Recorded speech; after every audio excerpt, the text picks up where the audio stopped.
Hello everyone! Welcome back sa aking YouTube channel. Ngayong araw ay December 23, 2023 at late upload na itong video na to kasi ngayon ay nasa January 2, 2024 na at ngayon ko lang siya na-edit. Gusto ko lang i-share sa inyo na pumunta kami sa isang resto bar kasi niyaya ako ng isang Pinay dito na si Shani para gumala.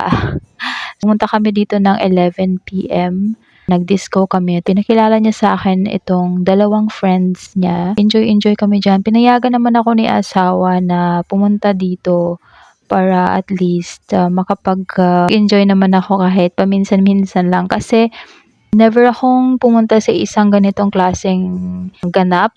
Hindi ko pa naranasan na pumunta. Nung niyaya niya ako, medyo nagdadalawang isip pa ako kasi may mga anak ako naiwan dito sa bahay. Buti naman at gabi na yon natutulog na rin naman yung mga bata. 11 o'clock, tapos nakauwi ako dyan ng mga alauna siguro ng madaling araw yon. Umuwi ako, nauna ako. Pinasundo ko yung asawa ko sa akin kasi natatakot akong maglakad pa uwi. So malapit lang din naman, 20 minuto lang din naman yung layo itong bar na to sa bahay namin. At naglakad na rin siya ng aso.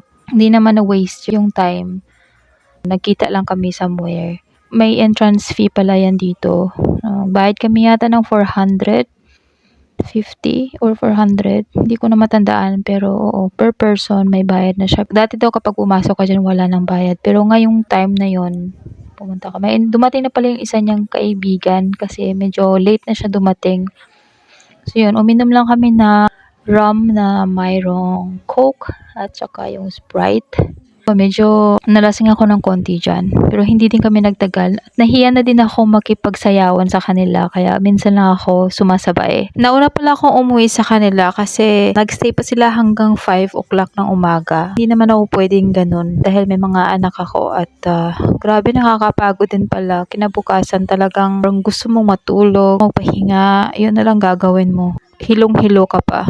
Yung bar na to ay dito din kami pumupunta paminsan-minsan kasi sa daytime restaurant nga siya. Tapos pagdating ng 11 o'clock, 10 o'clock, ang disco na siya. Hindi ko rin nakalain na may mga taong mas matanda pa pala sa akin pumupunta dito. Halos may mga asawa din. Ito pala yung kasama kong dalawa. May asawa siya pero yung mga Russians. Tapos yung isa may anak. Kasi akala ko yung mga ganitong klase para lang sa mga singles, walang partner sa buhay. Pero hindi guys, para ito sa lahat. Basta kayang-kaya mo pa uminda, siguraduhin mo lang na mayroong taong nagbabantay ng mga anak mo kung may anak ka man. Hanggang dito na lang. Maraming salamat po sa panonood. Like and subscribe. Bye!